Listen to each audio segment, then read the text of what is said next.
নমস্কাৰ বন্ধুসকল, বহুত বেছি ভাল খবৰ আহি পৰিছে ইতিমধ্যে আৰু এছএছসি ফালৰ পৰা পদ মুকলি কৰি দিয়া হৈছে। এইখিনি পোষ্টৰ বৰ্তমান অনলাইন চলি আছে, আপোনালোকে অনলাইনটো কৰি লওক, বহুতেই বেছি ভাল খবৰ। এছএছসি প্ৰায় 2400 পদৰ বৰ্তমান অনলাইন চলি আছে। 2 তাৰিখৰ পৰা অনলাইন চলি আছে আৰু এইখিনি পদৰ আপোনালোকে অনলাইন চলিব 23 তাৰিখলৈকে।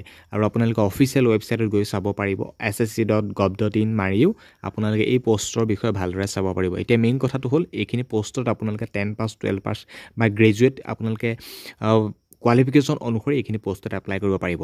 আপোনালোকে গম পাইছে যে 2 তাৰিখৰ পৰা 23 তাৰিখলৈকে এইখিনি পদৰ অনলাইন চলি থাকিব আৰু আপোনালোকে এক্সাম পোনপ্ৰথমতে হ'ব। এছএছচি বৰ্তমান যিখিনি পোষ্টৰ বাবে অনলাইন চলি আছে, পোনপ্ৰথমতে এক্সাম হ'ব 24 জুলাইৰ পৰা 4 আগষ্টলৈকে এক্সামসমূহ অনুষ্ঠিত কৰা হ'ব। এতিয়া চাওক, এপ্লিকেশ্যন ফিজ কাটিব লাগিব 100 টকা। জেনেৰেল, OBC, EWS আৰু ST SC PWE কেণ্ডিডেটে কোনো ধৰণৰ পে'মেণ্ট কাটিব নালাগে। অনলাইন চলি আছে এইখিনি পোষ্টৰ। আৰু এইখিনি পোষ্টৰ বয়সৰ কথাও ইয়াত দিয়া হৈছে যে 10 আৰু 12 পাছৰ বয়সটো ইয়াত মেইনলি উল্লেখ কৰিছে 18 বছৰৰ পৰা 27 বছৰলৈকে আৰু গ্ৰেজুৱেট লেভেলৰ 18 বছৰৰ পৰা 30 বছৰলৈকে। আৰু ইয়াত এজ ইলেকশ্যনো দিয়া হৈছে, অৰ্থাৎ ST SC 5 বছৰ, OBC 3 বছৰ আৰু জেনেৰেলে বা EWS কেটেগৰী কোনো ধৰণৰ এজ ইলেকশ্যন নাপায়, মানে 18 বছৰৰ পৰা 25 বছৰলৈকে তেনেকৈ তেওঁলোকে এপ্লাই কৰিব পাৰিব।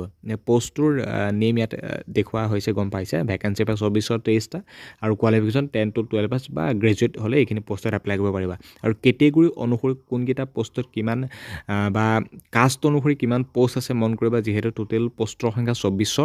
SCত আছে প্ৰায় 148, STত আছে 300 মানে 314টা আছে, OBCত আছে 561, URত আছে প্ৰায় 1169 আৰু ইয়াত আছে EWSত আছে 231, টোটেল প্ৰায় 2423টা পোষ্ট। আৰু এইখিনি গম পাইছে, পোনপ্ৰথমতে ৰিটেন হ'ব, তাৰপিছত স্কিল টেষ্ট, তাৰপিছত ডকুমেণ্টছ ভেৰিফিকেশ্যন, তাৰপিছত মেডিকেল, তাৰপিছতকে শেষত ফাইনেল মেৰিট লিষ্ট। গতিকে বহুতেই বেছি ভাল খবৰ। এছএছচি প্ৰায় 2423টা পদৰ বৰ্তমান অনলাইন চলি আছে। 100 টকা পে'মেণ্ট কৰি আপোনালোকে এইখিনি পোষ্টত অনলাইন কৰি লওক, বহুতেই বেছি ভাল খবৰ। আৰু পোষ্টৰ সংখ্যা কৈছে আৰু এইখিনি এক্সাম অনুষ্ঠিত হ'ব জুলাই মাহত। মাজত আৰু মাত্ৰ এটা মাহ আছে, এটা মাহৰ পাছতে এছএছচি এক্সাম অনুষ্ঠিত কৰিব, যিখিনি পোষ্টৰ বৰ্তমান অনলাইন চলিছে। গতিকে ভিডিঅ'টো খুব বেছি শ্বেয়াৰ কৰিব আৰু এনেকুৱা ধৰণে যিকোনো আপডেট পাই থাকিবৰ কাৰণে মোৰ চেনেললৈ ছাবস্ক্ৰাইব কৰি ৰাখিব। ধন্যবাদ।